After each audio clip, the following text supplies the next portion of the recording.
نام عبدالواحد کاکڑ ہے، میں D G anti corruption Balochistan کے طور پہ کام کر رہا ہوں۔ لیکن اگر کرپشن نظر آئے تو ایف آئی آر بھی نظر آ رہے ہیں، کاروائیاں بھی نظر آ رہی ہیں۔ جہاں کرپشن ہوتی ہے ہم اسٹریٹ اویز پہ کاروائی کرتے ہیں اور ایف آئی آر کرتے ہیں۔ اپنے فوڈ کے حوالے سے بات کی، فوڈ پہ ہم 3 ایف آئی آر کر چکے ہیں، تو ہم کاروائیاں بھی اسی اسٹائل سے کر رہے ہیں۔ ہیلتھ کے بہت سارے ایشوز پہ ہماری انکوائری اس ٹائم ہو رہی ہے اور بڑی اسپیڈ اپ کے ساتھ ہو رہی ہے۔ نیب بھی بہت زیادہ چیزوں پہ انکوائری کر رہی ہے۔ نیب اور ہماری اپنی کوآرڈینیشن ہے، ایک انڈرسٹینڈنگ ہے کہ جن ایشوز پہ وہ کر رہے ہوتے ہیں اس پہ ہم اسپیڈ کم کر لیتے ہیں، باقی ایشوز پہ ہم اسپیڈ اپ کر لیتے ہیں۔ جہاں تک میٹروپولیٹن کی بات ہے، ہم نے اس سال بھی ہم نے 2 ایف آئی آر کیے ہیں اس پہ، بلڈنگ سائٹ پہ جو مطلب بلڈنگ کو جو میپس ایشو ہو رہے ہیں، انآتھرائزڈلی ہو رہے ہیں، 60 سے ابو پہ ہو رہے ہیں، تو اس پہ ہم کاروائیاں کر رہے ہیں۔ میٹروپولیٹن کا بیسک پرابلم یہ ہے کہ وہ اپنا ریونیو جنریٹ نہیں کرتے۔ حیران رہ جائیں گے کہ میٹروپولیٹن کی پراپرٹیز ان کو بھی نہیں پتہ کہ ان کی پراپرٹیز 3 4 سال پہلے ہی ان کی لیز ختم ہو چکی ہیں اور وہ لوگ بیٹھے ہیں، پیسے بھی جمع نہیں کرے، اور وہاں کا چھوٹا اسٹاف ان کے ساتھ ملا ہوا ہے جن کو ہائی لائٹ نہیں کیا جاتا، ہائی اپس کو ہائی لائٹ نہیں کیا جاتا، ایڈمنسٹریٹر کو ہائی لائٹ نہیں کیا جاتا۔ بالکل ہم نے ریسنٹلی ایک ایف آئی آر کی ہے، زاہد بھٹی اس پہ ٹاؤن پلاننگ پر ہیں، ڈائریکٹر اسٹیٹ اور ڈائریکٹر ٹاؤن پلاننگ رہے ہیں۔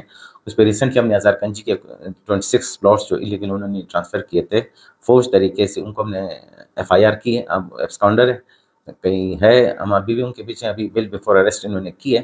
جیسی کورٹ پہ ہم اپنا کیس پلیڈ کریں گے، ہم اپنا ڈیفینڈ کریں گے اور ان کو کورٹ سے ریکویسٹ کریں گے کہ ان کو، کیونکہ یہ اپیئر نہیں ہو رہا تھا، ہم ان کو اسٹیٹمنٹ کے لیے بلا رہے تھے، وہ نہیں ہو رہے تھے، تو ڈیفینیٹلی ایف آئی آر ہوگی۔ اب ان کو اریسٹ کرنے کی کوشش کریں گے اگر کورٹ سے ان کا بیل ریجیکٹ ہو جائے۔ آشیانہ ہاؤسنگ اسکیم پہ بہت بڑا میگا اسکینڈل ہے جس پہ ہم نے ایف آئی آر کی، میں نے لوگوں کو اریسٹ کیے ہیں، ابھی بھی ان کے کیس چل رہے ہیں۔ اسی طرح گارڈن ٹاؤن پہ ہم نے ایف آئی آر کی ہے، وہ بھی کیس چل رہے ہیں عدالت میں۔ اب مزید کچھ ایسی اسکیمیں ہم دیکھ رہے ہیں کہ جس پہ ہم ایف آئی آر کی تیاری کر رہے ہیں۔ اویئرنیس کی ضرورت ہے، کیو ڈی اے کو اپنے رولز کو امینڈ کرنے کی ضرورت ہے، کیو ڈی اے کو ایکٹیو رول پلے کرنے کی ضرورت ہے۔ اینٹی کرپشن کتنی اسکیموں پہ ایف آئی آر کر سکے گی؟ بیسیکلی جن کا جو ڈومین ہے، جو رسپانسبلٹی ہے وہ ادا کرنی چاہیے۔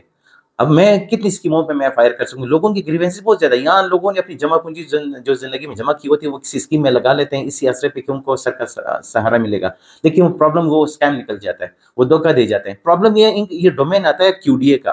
کیو ڈی اے کو ایکٹیو رول پلے کرنے، اگر کوئی انلیگل اسکیم تو ان کو بند کر دینا چاہیے، اگر لیگل ہے اور ان کو ٹی وار کو فالو نہیں کرے ان کو سزا دینی چاہیے، کرمنل پروسیڈنگز انیشیٹ کریں۔ ہمیں ریکمنڈ کر کے بھیجنی چاہیے کہ یہ جو این او سی ہے، جو ٹرمز اینڈ کنڈیشن کو فالو نہیں کیا جا رہا تو ان پر ہم کرمنل پروسیڈنگ کر دیں۔ پرابلم یہ ڈپارٹمنٹ کی طرف سے اس طرح کے کیسز نہیں آتے، ہمیں مجبوراً پرائیویٹ لوگ کمپلین کرتے ہیں، اس کے مطابق ہمیں اپنا ایکشن لینا ہوتا ہے۔ اس مرتبہ کا رزلٹ، اب چونکہ چیئرمین بھی چینج ہو چکے ہیں، بڑے اچھے بندے ہیں، بڑے آنیسٹ بندے ہیں، اب ہم نے سلسلوں کو جو مانیٹر کیا تو اس مرتبہ کا رزلٹ ہم یہ کہہ سکتے ہیں کہ اس کو ہم نے تھوڑے بہت مانیٹر کیا تھا، بہترین رزلٹ آیا۔ اس پہ تو میں نہیں کہتا کہ کرپشن نہیں ہو رہی ہوگی، ڈیفینیٹلی بلوچستان میں کرپشن، لیکن اس کے حوالے سے اسی طرح کی برابر بلکہ زیادہ اسٹرینتھ کے ساتھ ہم ان پہ کاروائیاں بھی کر رہے ہیں، ایف آئی آر بھی کر رہے ہیں، اور الحمدللہ ہم کو کسی بھی صورت ہم الاؤ نہیں کریں گے اور کسی بھی صورت کسی کو اسپیئر نہیں کریں گے۔ جہاں تک آپ نے ڈپارٹمنٹ کی بات کی، آپ نے میٹروپولیٹن کارپوریشن کی بات کی، نو ڈاؤٹ میٹروپولیٹن کے جو ایشوز ہیں بڑے گمبھیر ہیں۔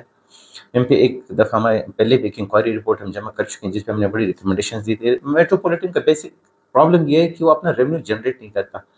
اب ان پہ ہماری ایک انکوائری چل رہی ان کی پراپرٹیز کا۔ اب آپ حیران رہ جائیں گے کہ میٹروپولیٹن کی پراپرٹیز ان کو بھی نہیں پتہ کہ ان کی پراپرٹیز 3 4 سال پہلے ہی ان کی لیز ختم ہو چکی ہیں اور وہ لوگ بیٹھے ہیں، پیسے بھی جمع نہیں کرے، اور وہاں کا چھوٹا اسٹاف ان کے ساتھ ملا ہوا ہے جن کو ہائی لائٹ نہیں کیا جاتا، ہائی اپس کو ہائی لائٹ نہیں کیا جاتا، ایڈمنسٹریٹر کو ہائی لائٹ نہیں کیا جا رہا۔ کئی ایسی پراپرٹیز ہیں جو ابھی مطلب ملینز، اور میں اگر کہوں بلینز پہ پراپرٹیز جا رہی ہیں۔ اگر میٹروپولیٹن اپنے اس اسپیکٹ کو پراپرلی دیکھ لے، کہیں ریونیو جنریٹ ہو سکتی ہے، خود انڈیپینڈنٹ ادارہ بن سکتا ہے جو کسی پہ ڈیپینڈ بھی نہ کرے فنڈنگ کے لیے سے۔ یہی وجہ ہے کہ وہاں پر ریونیو کے ایشوز کی وجہ سے ان کے اپنے فنڈنگ کا ہمیشہ ایسا رہتا ہے، تنخواہوں کے پیسے نہیں مل رہے، ان کے اپنے ایشوز اتنے زیادہ۔ ہم نے ایک ڈیٹیل انکوائری کی تو اس پہ ہم نے اپنی ریکمنڈیشنز بھی دی تھی، اس پہ شاید کام ہو رہا ہے۔ اگر اسی ریکمنڈیشنز بھی عمل کیا جائے تو میٹروپولیٹن کے بہت سارے ایشوز ریزالو ہو سکتے ہیں۔ جہاں تک میٹروپولیٹن کی بات ہے، ہم نے اس سال بھی ہم نے 2 ایف آئی آر کیے ہیں اس پہ، بلڈنگ سائٹ پہ جو مطلب بلڈنگ کو جو میپس ایشو ہو رہے ہیں، انآتھرائزڈلی ہو رہے ہیں، 60 سے ابو پہ ہو رہے ہیں، تو اس پہ ہم کاروائیاں کر رہے ہیں۔ فوڈ کے حوالے سے بات کی، فوڈ پہ ہم 3 ایف آئی آر کر چکے ہیں، تو ہم کاروائیاں بھی اسی اسٹائل سے کر رہے ہیں۔ ایسی چیزیں ہیں جو ایڈمنسٹریٹر کی نالج میں لائے بغیر یہ لوگ نیچے لیول پہ ہی وہ مینیج کر لیتے ہیں۔ وہی وجہ ہوتی ہے، اگر منسٹر کے لیول پہ چیزیں پراپرلی جایا کرے تو شاید اتنے مسئلے نہ۔ پرابلم یہ ہے کہ ایڈمنسٹریٹر کے لیول تک وہ چیزیں نہیں پہنچتی، نیچے کے لیول سے ہی مسئلے یہ لوگ مینیج کر لیتے ہیں، اسی وجہ سے پھر وہ لگے فائر۔ اب بلڈنگ سائٹ کا فرض کریں، بلڈنگ سائٹ پہ سارے انجینئرز بیٹھے ہیں، آرکیٹیکٹس بیٹھے ہیں جو ٹیکنیکل ونگ کو ڈیل کرتے ہیں، ٹیکنیکل کام کو ڈیل کرتے ہیں۔ اب ایڈمنسٹریٹر ہے نان ٹیکنیکل بندہ، اب اگر بلڈنگ کو کوئی میپ کرنا ہے ایز پر بلڈنگ رولز جو ہے ٹاؤن پلاننگ رولز ہیں 2022 کے